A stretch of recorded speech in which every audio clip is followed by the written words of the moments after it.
गुंडा, मैं गुंडा ही बोलूँगा ऐसे पुलिस कर्मचारी को जो एसएचओ गुंडागर्दी करता है उसको बचाया जा रहा है। सस्पेंशन कोई सज़ा नहीं है और ये गुनाह किया गया। गुनाह के लिए होती है एफआईआर, उसमें होती है आपको जेल भी जाना पड़ेगा जो गुनाह उन्होंने किए हैं। और इसी के संदर्भ में आज जो हमारी ओपीडी की हड़ताल आज हमने की है पूरे हरियाणा के अंदर। इसमें आप ये देखिए कि रात को ही जैसे वहाँ पर हमने डीसी साहब को, एसपी साहब को जब उनके संज्ञान में इस बात को डाला और ये कहा गया कि इन चारों पुलिसकर्मियों की एसएचओ समेत इनका मेडिकल कराया जाए कि इन्होंने शराब पी रखी थी, उनका मेडिकल तक भी नहीं कराया गया। घरौंडा के सरकारी अस्पताल के डॉक्टर पर थप्पड़ मारना और घसीट कर थाने में ले जाना घरौंडा के एसएचओ समेत पूरी टीम को जो है वो भारी पड़ सकता है। फिलहाल जो पुलिस डिपार्टमेंट ने एसएचओ को सस्पेंड कर दिया है, लेकिन ऐसे में जो सरकारी अस्पताल हैं पूरे हरियाणा के, उन्होंने पूरे जो दिन आज ओपीडी बंद रखी। खासकर अगर पानीपत की बात करें तो सुबह से लेकर आज 2 बजे तक ओपीडी सेवाएं पूरी तरह से बंद रही। वहीं डॉक्टरों ने ऐलान कर दिया कि अगर एसएचओ समेत पूरी टीम पर एफआईआर दर्ज नहीं होती है तो सोमवार से वो अनिश्चितकालीन हड़ताल पर चले जाएंगे, जिसकी जिम्मेवार जो है वो प्रशासन और सरकार होगी। जी हां, आपको बता दें कि होली के दिन जो है ड्यूटी पर तैनात घरौंडा के चिकित्सक जो है डॉक्टर प्रशांत ड्यूटी पर होते हैं और वो एसएचओ को फोन करके यहाँ पर, क्योंकि होली के दिन हुड़दंग की बात रहती है, मारपीट के काफी मामले आते हैं, उसमें अपनी सुरक्षा के लिए टीम को बुला रहे थे।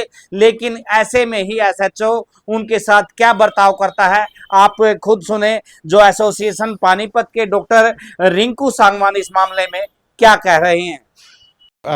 मुझे लगता है कि आप सब लोगों को ज्ञात होगा कि जो होली वाले दिन घरौंडा सीएचसी पर डॉक्टर प्रशांत को जो पुलिस के द्वारा जो बर्बरतापूर्वक मारा पीटा गया, उनको उठा के लेके गए थाने में और वहाँ पर इलीगल उनको कन्फाइनमेंट में रखा, बंधक बना के रखा।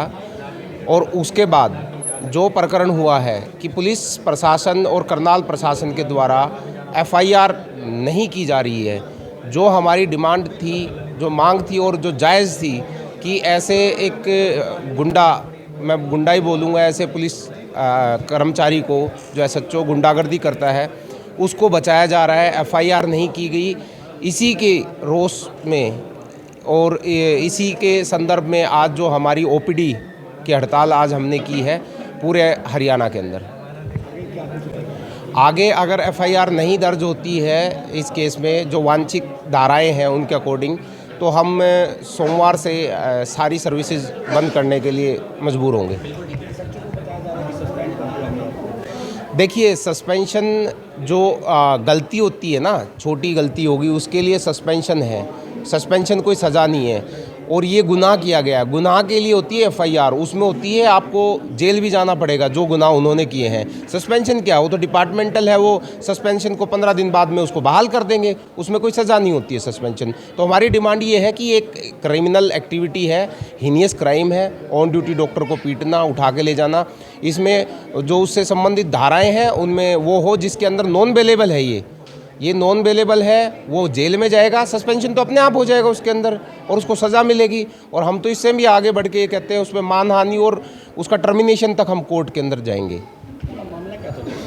मामला आपको जैसे पता है, होली के दिन, फाग के दिन भीड़ ज़्यादा होती है, हंगामा भी होता है, मार पिटाई लोग करके। और फिर सीएचसी पे अकेले डॉक्टर की ड्यूटी थी। वहाँ यूजुअली होली के अंदर 3 पुलिसकर्मियों की ड्यूटी लगाई गई थी, लेकिन तीनों पुलिसकर्मी वहाँ पर मौजूद नहीं थे। वहाँ पर 100-150 लोगों की भीड़ थी। एक्सीडेंट का केस आया और वहाँ हंगामा शुरू हो गया। लोगों ने शराब पी रखी थी वहाँ पर काफ़ी, जो ज़्यादातर होली के दिन होता है ऐसा आम। तो डॉक्टर के द्वारा फ़ोन किया गया कि एसएचओ साहब की यहाँ पर मोब बहुत ज़्यादा भीड़ इकट्ठी हो गई है, आप किसी पुलिसकर्मी को भेज दीजिए। उन्होंने कहा कि वहाँ पर 3 पुलिसकर्मियों की ड्यूटी लगाई गई थी, आप देखिए। वो कहते हैं कि उन्होंने फिर फ़ोन किया कि यहाँ कोई पुलिसकर्मी नहीं है और आप पुलिस वाले को भेजिए। तो वो कहते हैं कि यही काम थोड़ी ना रह गया हमारा, एसएचओ साहब के द्वारा ये कहा गया। उसके बाद में डॉक्टर ने फिर से फ़ोन किया कि सर मेरे को मार दिया जाएगा, आप यहाँ पर पुलिस भेजिए। और वो कहते हैं कि मेरे पास यही काम नहीं रह गया, मैं पुलिस नहीं भेज सकता। बोला फिर आप किस लिए बैठे हो वहाँ पर एसएचओ? ये हमारे डॉक्टर के द्वारा किया गया। इसमें एसएचओ की जो भी ईगो हर्ट हुई, उनको क्या लगा, उन्होंने शराब पी रखी थी। शराब पी के उन्होंने वहाँ पर वो जो आपने वीडियो देखा वो आगे की कहानी है उसमें। और इसमें आप ये देखिए कि रात को ही जैसे वहाँ पर हमने डीसी साहब को, एसपी साहब को जब उनके संज्ञान में इस बात को डाला और ये कहा गया कि इन चारों पुलिसकर्मियों की, एसएचओ समेत, इनका मेडिकल कराया जाए कि इन्होंने शराब पी रखी थी, उनका मेडिकल तक भी नहीं कराया गया।